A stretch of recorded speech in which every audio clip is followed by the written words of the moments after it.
Studio right now, we have Jack Supin, who works with the USC football recruiting crew. He's also the co-founder of the Chilean Boys.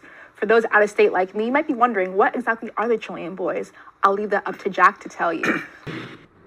Welcome to Sports Scene. I'm Mia Satterfield Brown. And I'm Nolan Ezett. It's finding who that person can be in the post. This team is a post by committee type of team. So being able to find someone who can stand out, whether it's Gerda, whether it's Vivian, to show up and show out and be able to grab those rebounds, they don't have that right now. That's not going to be very feasible heading into more difficult play down the line. Yeah.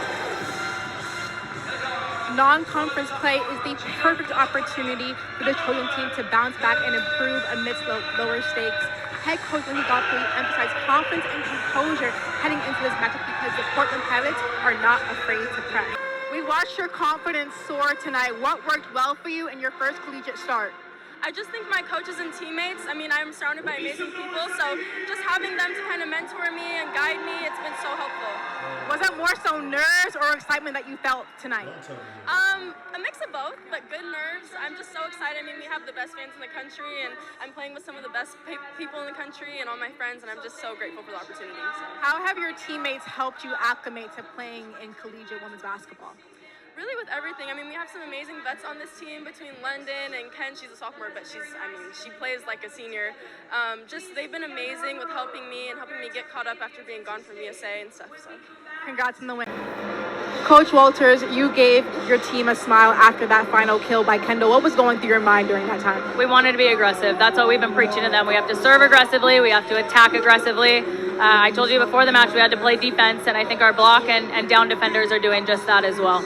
Your team knows how to fight. Where did that competitive spirit come from, and how can it lead you into this third set? Yeah, they love the game. They love each other, and I think when you have a mix of those two things, you're pretty unstoppable. Thank you, Coach. Appreciate it. You're welcome. Back to you guys.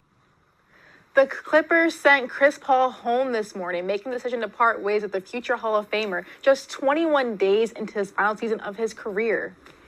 This season, Paul was averaging 2.9 points per game. Considering how unorganized the Clippers have been this season, they're 5-16, the bottom of the West.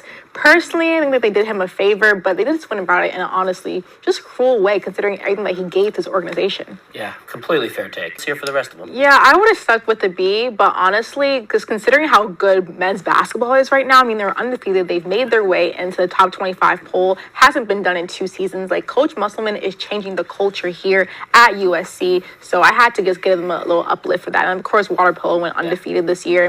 Football had a great season. They didn't make it to the playoffs, but they still had a solid season. And then women's volleyball hosting this weekend. That's awesome. The USC men's basketball season will begin next week. I sat down with head coach Eric Musselman to learn more.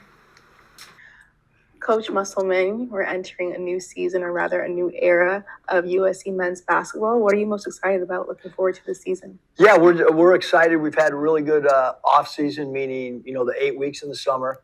And then how did you reach within yourself with this performance tonight? It's easy when you have a team that I have, and they're always there to support you, whether or not you're doing good or bad, and they always help to bring the energy so you feel like you can do anything. This was a fight from start to finish. How did you guys do it? Kennedy, you helped shift the momentum of this game. That key pass to Kara, 2 threes in the fourth. How did you guys do it? I think we were a little startled in the beginning with our press, but ultimately just settling in, knowing our defense can take over the game. Defense leads to offense, so just settling in, passing the ball, and getting rebounds. So, yeah. How would you describe the fight and grit of this team? Going in was a little bit of a slow start, but you guys came together and fought it through. I think this team has some chemistry, so just us, talking about it in the locker room during halftime, during timeouts, kind of getting on the same page and kind of picking apart their defense, and that kind of helped us win the game. What can you guys do to improve and build on this momentum heading into South Bend on Friday? I think communication and just starting off the game strong from start to finish, never underestimating a team and getting it done from the whole game. Thank you, Kennedy. Great job. Thank you. I appreciate it. Back to you guys. And it's definitely on the offensive side. They got to get shooting better. Yeah, I admire how they play defensively. They're getting into the paint. They're getting their ball. They want to get that right shot, but they haven't been able to find it. Their components have been testing their sets. So being able to look to see how they can handle the pressure tonight is going to be what's going to be key for them to win. Satterfield Brown for more on this Cal Poly USC matchup. Thanks, Matt. Fun tidbit about Chloe LaLouche, actually. If she retired right now, she'd be the program's all-time leading in hitting percentage. She's hitting .376 heading into tonight's tournament. She's doing well tonight, and she's only just a sophomore doing all of this. She had her career high 7.64 versus Cal State Fullerton, and she's on a roll. Going back to you guys. We have another episode of Trojan Off the Ball where I interviewed USC linebacker Anthony Beavers, whose philanthropic efforts have transformed his LA community. Let's take a look. I think for me, it's super important to give back to my city. I think it's a city that has, a lot of potential. Now, you told me in our prior conversations that your mantra is each one, teach one. Mm-hmm. What does that mean for you? I think it's super important to. So, Jack, in 2021, you co-founded the 7-on-7 organization. It's won 6 regional titles, has #1 ranking in the state. What separates the Trillium Boys from the rest? I'd say our talent. We always go after the top players around the